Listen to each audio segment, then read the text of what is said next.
Apat na customized cakes tayo for today's video. Hello mga ka-twin bakers! Ginawa nga pala namin yung mga cakes na to nung last December 28. At ngayon ko nga lang na-edit at na-voice over. Actually, ang dami ko pa mga videos dito nung last year. At siguro uubusin ko muna yun i-upload bago ako mag-upload ng mga videos ngayong taon. So, pinagkasya ko nga lang sa almost 5 minutes yung apat na customized cake. At sana tapusin nyo to hanggang dulo. Yung first cake natin dito is 8x12 ang size, then 3 inches yung height. Then, first time client yung nag-order nito sa akin. At sabi niya nga sa akin, ako na lang daw yung bahala sa design. Basta Princess Aurora daw yung theme. At yung cake nga na to ay para sa christening. Then si customer din yung nag-request na dito ko sa rectangle shape ilalagay yung cake niya. So yun, medyo kumuha ako ng mga ideas sa Google. Pero di naman kopyang-kopya na ginaya ko yung design. So sa mga ganitong kalaking size ng cake, kapag customize, ang bigayan namin dito ni Vera is 1,500. Then yung kasunod naman ito na size na 7x11, 1,300 naman namin na ibibigay. Vanilla chiffon man yan o moist chocolate, pareho lang yung price nila. Then dito nga sa gilid ng cake, nag-decide nga lang ako mag-pipe dito ng white icing para hindi siya magmukhang plain. At nag-print nga lang ako dito ng mga Princess Aurora, butterflies at castle. At sa last detail nga ng cake, nag-add lang ako ng mga sprinkles sa board niya. Then may kasama nga din palang 12 pieces na cupcakes yung order sa akin ni ma'am. 3 ounce ang size. At dito ko nga lang sila nalagay sa 7x10 na size ng box.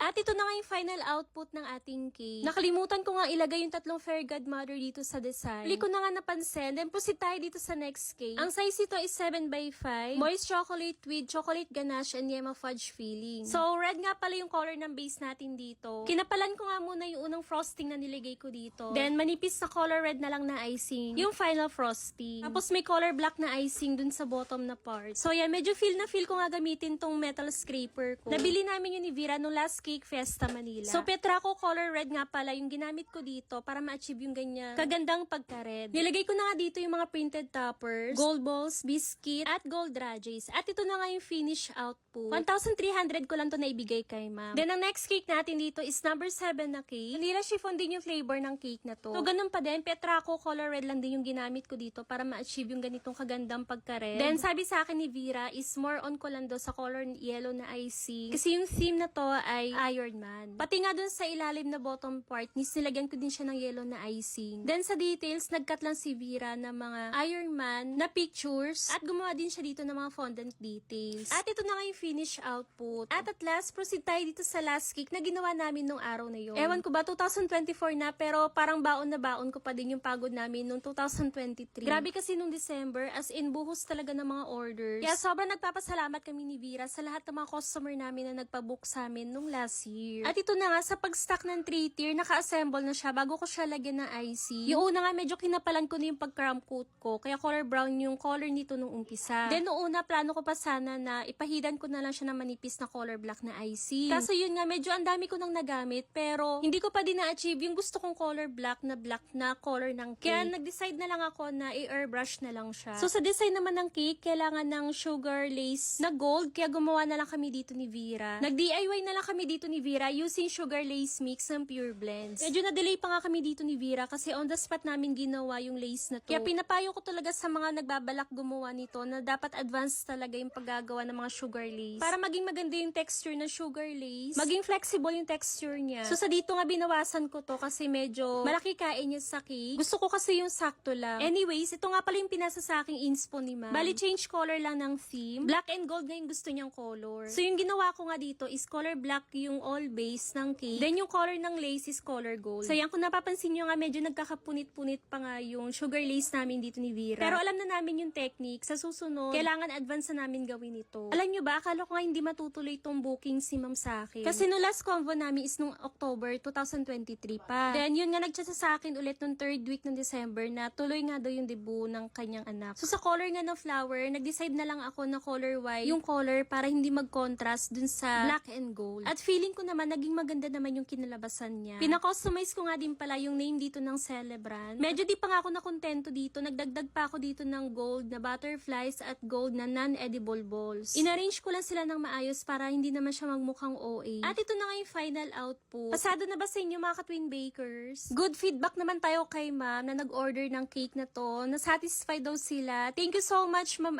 Shane Lorania. At kami na nga lang din ni Vera dito nag-deliver sa venue. Dito lang yun sa Cayenne West Este Gym, Lambunaw, Iloilo. Medyo struggle nga lang sa pag-deliver kasi medyo rough road yung dinaanan namin ni Vera. Pero worth it naman kasi sobrang stable ng cake natin pagdating sa venue. So yun, maraming salamat ulit Ma'am Ashley. Then pagbalik na namin ni Vera sa bahay, binalikan namin sugar lace na ginawa namin. Bali, ininit namin to sa oven. At tignan nyo naman, sobrang flexible. Kapag bagong luto to sa oven, wag yung pilitin alisin sa molder niya. Kailangan nyo talaga siyang i-rest. Sana nga makagawa kami ng tutorial nito ni Vera using sugar lace mix ng Pure Blends. Tignan nyo naman, hindi kami nahirapang kunin to sa molder niya. So ito lang muna guys for today's video. Thank you for watching. God bless you all.